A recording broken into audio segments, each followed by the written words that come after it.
Assalamualaikum warahmatullahi wabarakatuh. Salam sejahtera untuk kawan baik Nur Iswan Channel. Salam menjernihkan pikiran dan menebar kebaikan. Kawan baik, pertarungan menjelang Pilpres yang tidak lama lagi, kurang lebih 2,5 bulan, kawan baik semua, itu semakin ketat. Ya, salah satu ketatnya persaingan itu ditunjukkan setelah atau pasca putusan MK yang dianggap sebagian besar masyarakat dan para guru besar hukum tata negara itu problematik. Nah, ada dua lembaga survei yang belum lama ini merilis, dan dua lembaga ini lumayan cukup punya reputasi lah gitu, yaitu Poltreking dan Indikator. Ya, Poltreking itu Mas Hanta Yuda dan Indikator itu Mas Burhanuddin Muhtadi.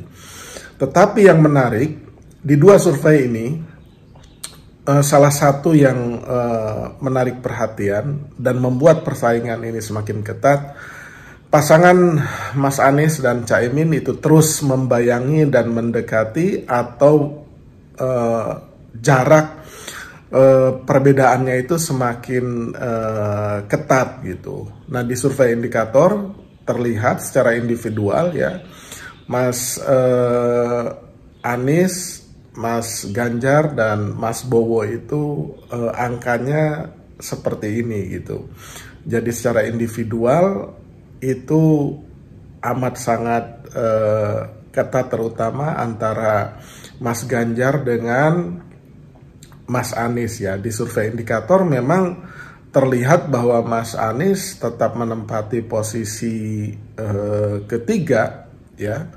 Secara individual juga ketiga, secara pasangan juga ketiga, tetapi berhasil memperpendek jarak gitu. Jadi belum ada satupun pasangan yang dominan ya. Belum ada satupun figur yang secara individual juga dominan, walaupun memang Pak Prabowo itu kisarannya di 39 sampai 40 ya, kemudian Mas Ganjar itu di 30-an, kemudian Mas Anies di bawahnya. Tetapi begitu berpasangan, jarak antara Mas Anies dengan Mas Ganjar itu selisihnya semakin pendek ya, 23 dan 27 ya. Pak Prabowo itu ya angkanya 39 atau 30. Kalau Mas Ganjar itu antara 27 sampai 30.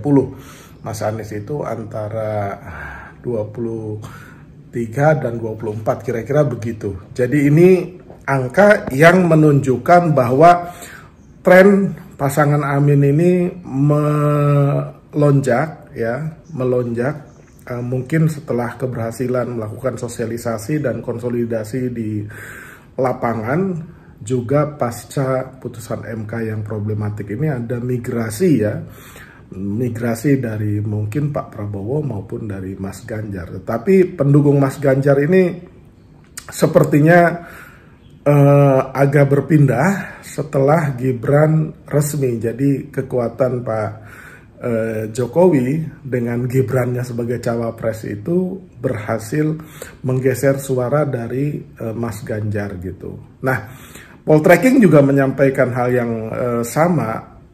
Dua pasang yang mengalami tren kenaikan itu hanya Pak Prabowo dan Mas Anies. Ganjar juga trennya menurun di Poltreking ya. Nah, apabila seperti ini ya, itu tidak ada satupun pasangan yang amat sangat dominan. Jadi jika dibagi rata ini kekuatannya merata nih, ya kan. Bahkan menurut Caimin, survei internal dia itu di kisaran antara 27 sampai 29%. Apabila survei internal itu anggap saja akurat, maka sesungguhnya insting politiknya Nur Iswan Channel ini sebenarnya Mas Anies dan Caimin itu sudah berada di posisi kedua gitu. Jadi membayangi ketat pasangan Prabowo Gibran. Jadi perpindahan pengaruh dan endorsement Pak Jokowi dari Mas Ganjar ke Prabowo itu telah mengambil suara dari para pendukung Ganjar. Jadi sebagian pendukung Pak Jokowi yang selama ini menjatuhkan pilihan ke Ganjar karena sama-sama PDIP, ini otomatis menggeser ke pasangan Prabowo Gibran. Kira-kira gitu tuh logika permainan politiknya ini.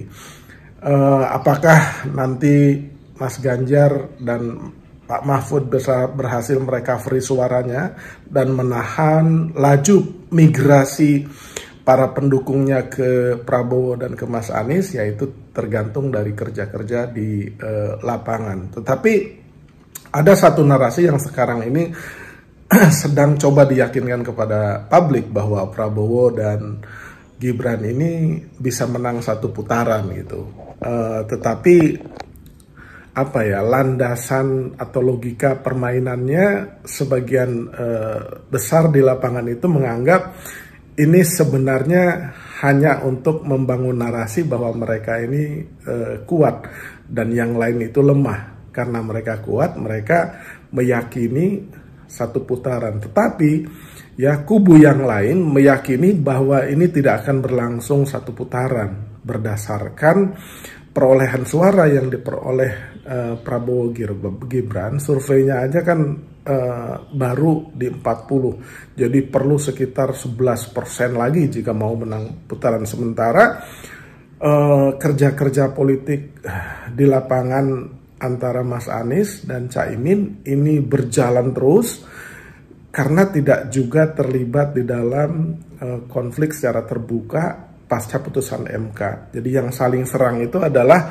para pendukungnya Pak Jokowi, Gibran, dan Prabowo dengan kubu PDIP gitu. Sementara Mas Anies dan Caimin pasti akan dianggap sebagai jalan tengah dari dua kubu yang sedang dalam tanda petik bertikai secara politik ya.